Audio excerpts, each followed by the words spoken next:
I don't care. I'll say I live in Washington and see what the IRS says.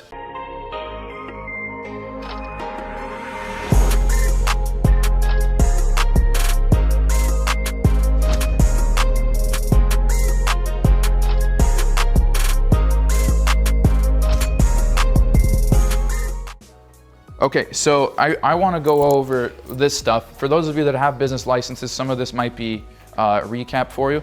But here's the thing, like I started off in Washington State. You have Washington State, New Hampshire now, Nevada kind of, I'm gonna put a star right there, Texas, Alaska, Florida, I'm missing Wyoming.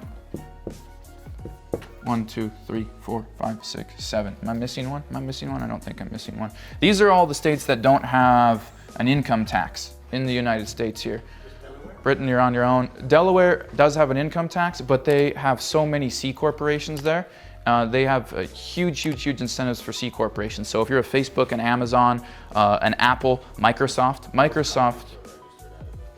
most of them are, yeah. Microsoft was in Delaware, and they were there for 16 years, and then they came back to Washington in like 1993 or something. But all these states don't have an income tax. I came from Washington and moved here like January of last year.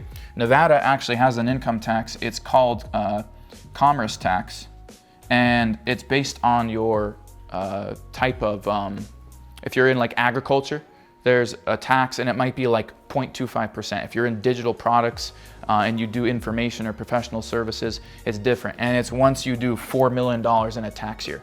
My business actually is registered in Nevada, and I live here. And I can get audited by the state of Idaho for paying income tax here, but I have a residence still, or an address in Washington, and I have an address in Nevada, and we travel a lot. There's something called, and you can write this down, there's something called tax home. And for example, in California, all right, you can be in California and live there 180 days of the year. You could live there 364 days of the year. Even if you have an address in California and your business is elsewhere and you live most of the year elsewhere, California will audit you. It's not. In California, they're like, look, if you have a freaking home here, whether you rent or own it, there's any bills that go there, you have an address here, you have anything that we can prove, you stay here for even a day of the year, they can audit you. And they can say, even though you were in Puerto Rico or Washington or Alaska the whole time, and even though your business is there, just because you did business for one day of the year in California, we now want all of your tax for the whole year. These are all the states that don't have an income tax. Nevada, you don't really worry about until you're doing $4 million because it's a quarter of a point. In my business, it's a quarter of a point. It's 0.25% on 4 million. And then I can write things off just like I could anywhere else. Now, what I will say with this is, if you are not in one of these states, some people, for example, I think it's Kevin David. Do you guys know who Kevin David is? He does e-commerce, Amazon FBA, stuff like that. Kevin David is in San Diego, California. And then when you look at all of his emails, it says like Kevin David LLC, Wyoming. I don't know, I hope he's gotten away with that. I don't know if he has, because he's got, a couple $1 million home in California. He's got his emails go out, says he's in Wyoming. He's not in Wyoming, and I don't know if he's gotten his ass kicked with taxes, but he probably will. And in California, you're 13.5 on the top income level, over 497 grand. So it's horrible. I wanted you guys to be educated on knowing that these states don't have an income tax, and each state is different.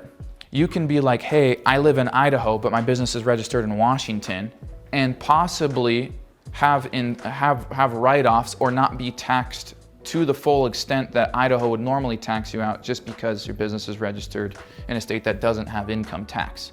Now, I've lived in Idaho for 11 out of the 12 months of last year. I have yet to find out how they will treat my 2019 income. I don't know if they're gonna make me pay their 6.42, I think, percent income tax here. I don't know. But what I am saying is that I'm not a CPA, I'm not an accountant, so I can't, give you this advice. But if you are in a state that is not one of these, and you're going to go into business, even if you're an affiliate, you need to have a business license. Like, make it official, because as you start building, a following, attracting people into your business, You know, you're gonna get paid more by the people that are more educated, and they're gonna check more. They're gonna look and see if Alonzo Reyes is registered or has a business. They're gonna look into that.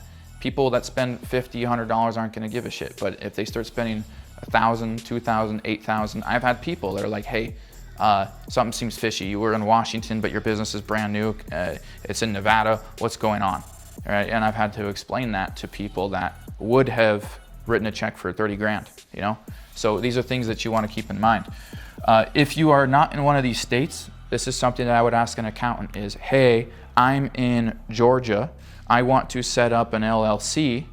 I'm aware that there are states in the United States that don't have an income tax. Can I register my business there? Well, and you can register your business there. The question to ask is, how will Georgia treat my income? Will I be taxed by the state of Georgia at the full extent of Georgia income tax law? Will there be some sort of incentive or write-off? How will they look at that? And that's something that I'd be asking yourself and asking an accountant to clarify, all right? And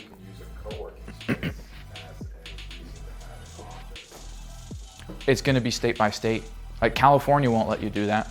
They won't let you. In Washington, you can set up what's called a Regis. In Nevada, I have a Regis, right? And it's basically just a place that handles my paperwork. And there's an office down there, which I've never been to. And I have all my mail forwarded up here. In Washington. As in the actual office service provider? Yeah. No, yeah, it is Regis. Yeah, yeah. They're here at, don't they have one in Meridian? They might, yeah. Actually, they do in the Village. Yeah, yeah, they do. So, like, I had a business that was in Washington, and I had a registered agent. It's called a registered agent. You get a registered agent, and they basically are an entity that handles all of your business mail and paperwork. So you're like, well, I live in Georgia. My business is registered in Washington, and my business address, which your business license is under and everything, is the address of whatever this Regis is. The Regis gives you a mailbox. Maybe it's actually a facility where you're paying $100 a month and you're getting access to an office, a co-working space, their conference room, all that different stuff. I have that down in Nevada. Once again, I have yet to find out how Idaho here will treat that from an income tax perspective. But at the same time, I also have an address in Washington. I'll use that. Like, I don't care. I'll say I live in Washington and see what the IRS says. If they don't say anything, well, they didn't do their homework.